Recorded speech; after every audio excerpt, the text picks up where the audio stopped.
Assalamualaikum warahmatullahi wabarakatuh. Doa itu harus diganti tiap hari atau bagaimana? Jadi gini teman-teman, kalau orang-orang barat menyebut doa itu adalah dreams atau mimpi, saya lebih senang menamakan dengan doa itu adalah harapan. Harapan juga dreams dong ya.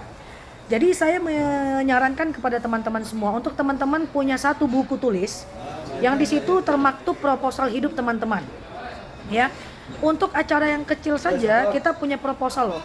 Misalnya kita buat acara 1 hari, itu jelas tempatnya, jelas waktunya, jelas siapa yang isi acaranya, rank waktunya, jelas loh di jam berapa. Untuk acara 1 hari saja kita memperjelas proposalnya. Bagaimana dengan hidup kita yang sangat panjang? Tentu kita butuh proposalnya. Maka ini versi saya, ketika teman-teman punya satu buku tulis, teman-teman tuliskan proposal hidupnya. Misalnya, dalam 10 tahun, saya sudah menulis proposal hidup sejak umur 17 tahun. Jadi dari umur 17 tahun sampai 27 tahun, itu saya tuliskan berdasarkan umur. Misalnya saya pengen tamat pesantren usia sekian, saya pengen tamat S1 usia sekian, S2 usia sekian, kerja di usia sekian gitu ya. Pengen punya kendaraan di usia sekian, pengen freedom di usia sekian gitu ya, pengen punya passive income di usia sekian gitu ya, atau misalnya pengen sedekahnya sekian di usia sekian, pengen punya zakat sekian di usia sekian, terus pengen karirnya naik di jenjang A di usia berapa, itu ditulis selama 10 tahun. Jadi teman-teman udah punya zone, udah punya prasangka yang baik kepada Allah Subhanahu wa taala, bagaimana gambaran teman-teman di usia 37 tahun misalnya. Di usia 27 tahun gitu ya. Nah, jadi teman-teman ini buat ranknya, proposal 10 tahun. Misalnya teman-teman sekarang lagi tamat S1, saya pengen tamat S2 di usia sekian, saya pengen kerja di perusahaan A di usia sekian, saya pengen, itu jelas proposal hidupnya selama 10 tahun. Oke? Nah, nanti setiap tahunnya teman-teman tuliskan juga rank jangka menengahnya. Kalau dia di 10 tahun adalah jangka panjang, maka bisa jadi jangka menengahnya adalah 5 tahun. Berarti 5 tahun pertama teman-teman tamat kuliah dulu misalnya. Atau 5 tahun pertama kalau teman-teman pengennya buka usaha, 10 tahun ke depan pengen omsetnya udah berapa gitu misalnya ya. 5 tahun pertama pengen omsetnya segini, 5 tahun kedua pengen segini. Jadi dalam hal apapun polanya sama ya. Tidak harus yang teman-teman gapai seperti saya, tapi polanya. Jadi buat per 10 tahun, lalu breakdown per 5 tahun, dan jangan lupa nanti jangka pendeknya resolusinya per tahun ya. Setiap awal tahun teman-teman mulai doa, mulai muhasabah, apa yang bisa teman-teman lakukan di tahun ini untuk mengejar target teman-teman di 10 tahun yang akan datang. Dan yang paling penting adalah breakdown aktivitas harian yang mengarah kepada tujuan. Kalau tujuannya adalah pengen jadi pengusaha dengan omset yang besar, maka hari-harinya harus hanya bergulat pada usaha, ngomongin usaha, cari ilmu, ikut pelatihan, ya, kemudian ngobrol dengan orang-orang yang sudah berhasil di bidangnya. Jadi breakdown hariannya adalah teman-teman harus mendoakan dan mengusahakan sesuai dengan doa teman-teman.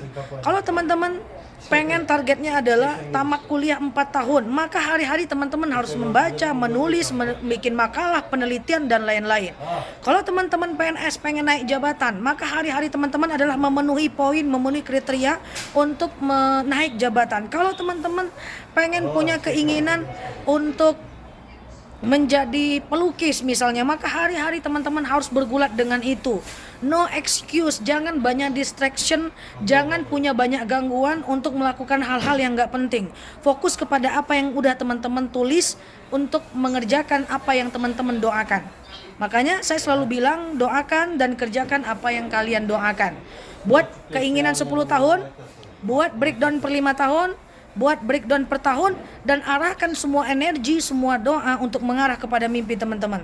Ya, jangan sampai mimpinya jadi penghafal Quran, tahu-tahu kerjaannya nongkrong-nongkrong doang. Nggak nyambung ya.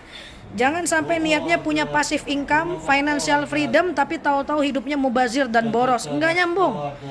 Jangan pengen punya investasi yang besar, bisa menghasilkan uang tanpa bekerja, tapi teman-teman boros dan gak menabung. Gak nyambung. Jadi apapun yang teman-teman inginkan, tuliskan breakdown jangka menengahnya, breakdown jangka pendeknya, dan arahkan semua energi kepada doa teman-teman semuanya. Banyak berdoa dan kerjakan semampu-mampusnya. Setelah teman-teman tuliskan 10 tahun, 5 tahun, dan 1 tahun, maka teman-teman breakdown dalam aktivitas harian teman-teman. Bangun pagi, misalnya nih cita-citanya jadi penulis hebat ya. Bangun pagi subuh, kemudian jam 8 harus, jam 6 sampai 8 harus nulis, 8 sampai jam 4 harus bekerja, jam 4 sampai jam 6 nulis lagi, habis isya nulis lagi gitu ya. Jadi teman-teman harus punya breakdown aktivitas harian. Inilah bentuk ikhtiar yang saya maksud. Ya, jadi doakan dan kerjakan apa yang teman-teman doakan. Nah, itu. Terus saya nulisnya gimana Kak Nela? Ya, nulisnya tidak harus setiap hari. Kan kita udah punya buku nih, proposal hidup 10 tahun, 5 tahun, 1 tahun. Udah teman-teman breakdown dalam aktivitas harian. Oke? Lalu kapan teman-teman nulis lagi? Kalau punya mimpi baru lagi. Kalau mimpinya udah itu, teman-teman cukup baca aja tiap pagi. Kalau mimpinya tidak berubah, teman-teman cukup bacalah tiap pagi. Itu namanya afirmasi. Oke? Dengan saya Nela Luki di sini. Assalamualaikum warahmatullahi wabarakatuh.